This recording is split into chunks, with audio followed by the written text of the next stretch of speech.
సూర్య గారి Vishwanath and Sons cinema నుంచి trailer వచ్చింది. మరి సూర్య గారు ఏ సినిమా చేసినా కూడా ఒక డిఫరెంట్ టైప్ ఆఫ్ క్యారెక్టర్ ఉంటుంది. ఒక డిఫరెంట్ యూనిక్ క్యారెక్టర్ అనేది ఖచ్చితంగా ఎంచుకుంటారు. స్టోరీ కూడా అదే విధంగా ఉంటుంది.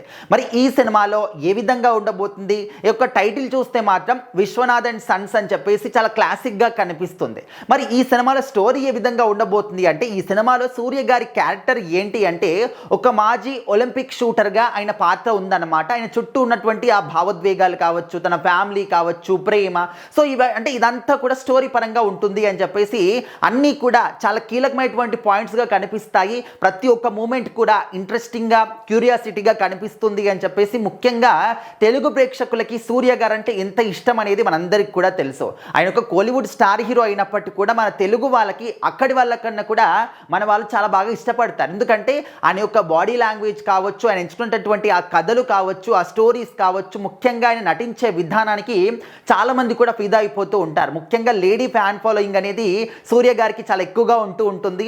సో మరి అలాంటి సినిమాలు కూడా చేస్తూ ఉంటారు కాబట్టి తన యొక్క అంటే ఆ బాడీ బిల్డింగ్ అందరు కూడా నచ్చుతుంది అన్నమాట. బాడీ లాంగ్వేజ్ చాలా మందికి ఇష్టం.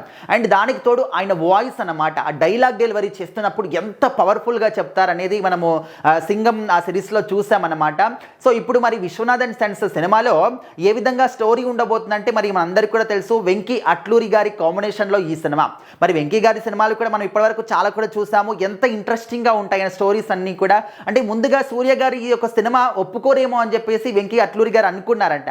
సూర్య గారి ఫ్రెండ్కి ఫస్ట్ ఈ యొక్క స్టోరీ చెప్పిన తర్వాత బాగుంది అని ఆయన అనుకున్న తర్వాత వాళ్ళ ఫ్రెండ్ వెళ్ళి సూర్య గారికి చెప్తే అప్పుడు ఓకే అని సూర్య గారు చెప్పిన తర్వాత సూర్య గారికి ఈయన అంటే వెంకీ అట్లూరి గారు ఈ కథ చెప్పారనమాట. సో వద్దంటారేమో అని చెప్పేసి ముందుగా డౌట్ పడ్డారట. కానీ సూర్య గారు ఆ విధంగా కాకుండా అంతా విని చాలా బాగుంది, సో చిన్న చిన్న మార్పులు అవి చెప్పారట. సో ఆ తర్వాత ఓకే చేద్దామని చెప్పేసి ఇంకా మాట ఇవ్వడము చేయడం అంతా కూడా అయిపోయిందనమాట. సో మమితా బైజు ఈ సినిమాలో హీరోయిన్, మరి జీవి ప్రకాష్ రాజ్ గారి మ్యూజిక్, సో ఇవన్నీ కూడా చాలా మంచి యూనిక్ పాయింట్స్ ఉన్నాయి ఈ సినిమాలో. సో ఖచ్చితంగా మరొకసారి సూర్య గారికి మంచి హిట్ పడబోతుంది అని చెప్పేసి అయితే అందరూ కూడా భావిస్తూ ఉన్నారు ఈ ట్రైలర్ చూసిన తర్వాత. సో మరి మీలో ఎంతమంది విశ్వనాథ్ అండ్ సన్స్ ట్రైలర్ చూశారు? మీకు ఏ విధంగా అనిపించింది? మీ అభిప్రాయాన్ని కూడా తెలియజేయండి.